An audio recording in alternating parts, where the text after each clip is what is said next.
यानी कि 9 मार्च 2023 को नेपाल में राष्ट्रपति चुनाव होने वाला है और राष्ट्रपति चुनाव से ठीक पहले नेपाल में राजनीतिक समीकरण में फेरबदल हुआ है, राजनीतिक उथल पुथल हुआ है। तो कल यानी कि 9 मार्च को जो राष्ट्रपति चुनाव होगा, नेपाली कांग्रेस यानी कि जो शेर बहादुर देउवा की जो पार्टी है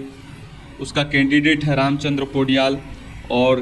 केपी शर्मा ओली की जो पार्टी है communist party of Nepal UML का जो कैंडिडेट है वो सुभाष नेमबांग है।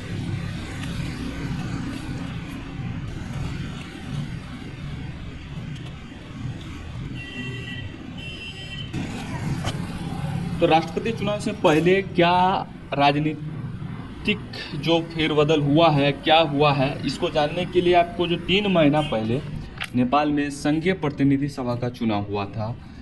यानी कि जो भारत में लोकसभा चुनाव होता है, ठीक उसी प्रकार नेपाल में संघीय प्रतिनिधि सभा का जो चुनाव हुआ था उसमें क्या फॉर्मूला था, उसमें कैसी गठबंधन थी। तो जो वर्तमान में प्रधानमंत्री हैं नेपाल के पुष्पकमल दाहाल, जिसे प्रचंड भी कहा जाता है, उसकी पार्टी है communist party of Nepal Maoist centre यानी माओवादी सेंटर। उन्होंने नेपाली कांग्रेस यानी कि शेर बहादुर देउवा की पार्टी के साथ गठबंधन किया। गठबंधन करने के बाद जब चुनाव के नतीजे आए तो शेर बहादुर देउवा की पार्टी नेपाली कांग्रेस को 89 सीट मिला और पुष्पकमल दाहाल की जो पार्टी थी उसको 32 सीट मिला, और इस तरह से वो तीसरी सबसे बड़ी पार्टी बनी, जबकि शेर बहादुर देउवा की जो पार्टी थी नेपाली कांग्रेस वो सबसे बड़ी पार्टी बनकर उभरी थे, और जबकि केपी शर्मा ओली की जो पार्टी थी communist party of Nepal UML जो पार्टी थी वो 79 सीट लाकर दूसरी सबसे बड़ी पार्टी थी।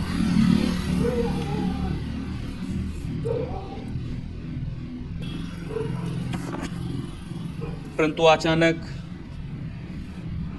उस दौरान क्या हुआ कि जो वर्तमान प्रधानमंत्री है पुष्पकमल दाहाल ने शेर बहादुर देउवा को धोखा दिया और वो केपी शर्मा ओली की party communist party of Nepal UML के साथ गठबंधन कर सरकार बना लिया और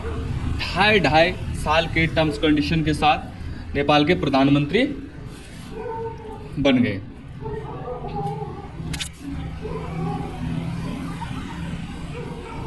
आप देख सकते हैं कुल 275 सीटें थी संघीय प्रतिनिधि सभा में, जिसमें से आपको सबसे ऊपर CPN MC यानी कि जो आपका वर्तमान प्रधानमंत्री प्रचंड है उसको 32 सीटें मिली है, जबकि नेपाल कांग्रेस को 89 सीटें, जबकि केपी शर्मा ओली की CPN UML को 79 सीटें मिली हैं।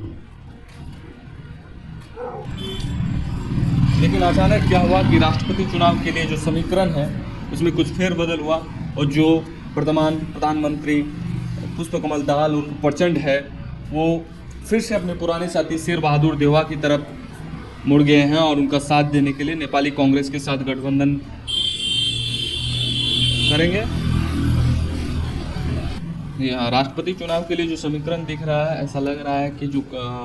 पुष्पकमल दाहाल है वो नेपाली कांग्रेस यानी शेर बहादुर देउवा की जो पुराने साथी थे उसमें फिर से वो शामिल हो सकते हैं और फिर से उनके साथ गठबंधन कर सकते हैं। वही टर्म्स कंडीशन रहेगा कि 2.5 साल के लिए प्रधानमंत्री वही रहेंगे पुष्पकमल दाहाल, फिर नेपाली कांग्रेस के शेर बहादुर देउवा शायद अगले प्रधानमंत्री बनेंगे अगले समय के लिए। तो इस शर्त के साथ राष्ट्रपति चुनाव में ये उम्मीद लगाया जा रहा है कि जो पुष्पकमल दाहाल की पार्टी है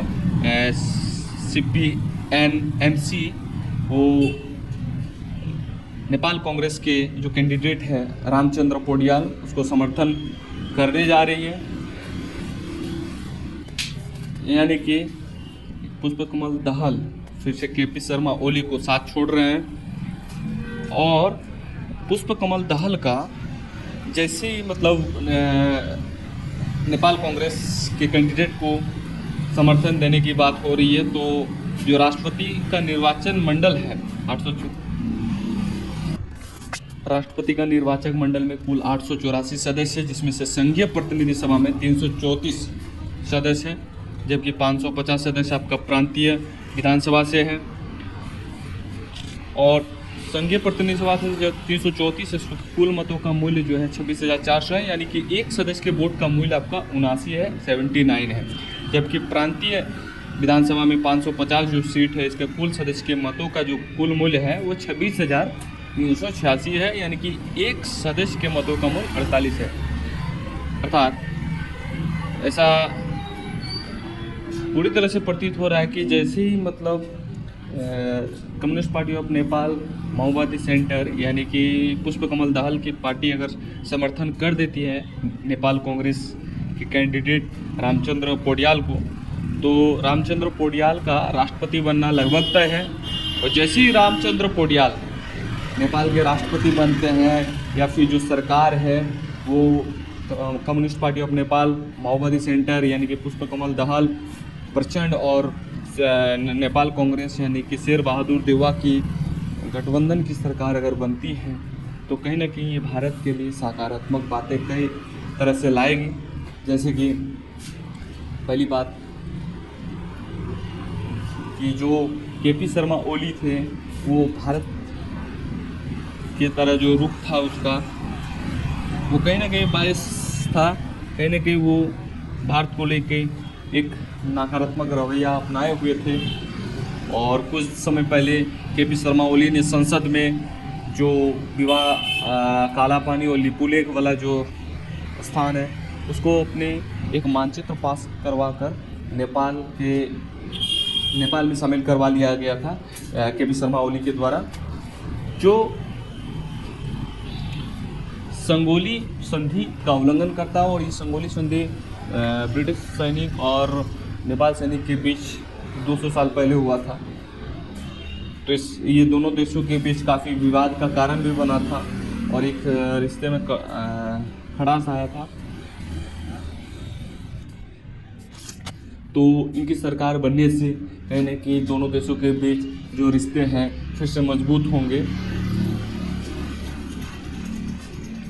और चाइना के साथ जो नेपाल के रिश्ते कुछ समय से मजबूत हो रहे थे वो केपी शर्मा ओली के टाइम में केपी शर्मा ओली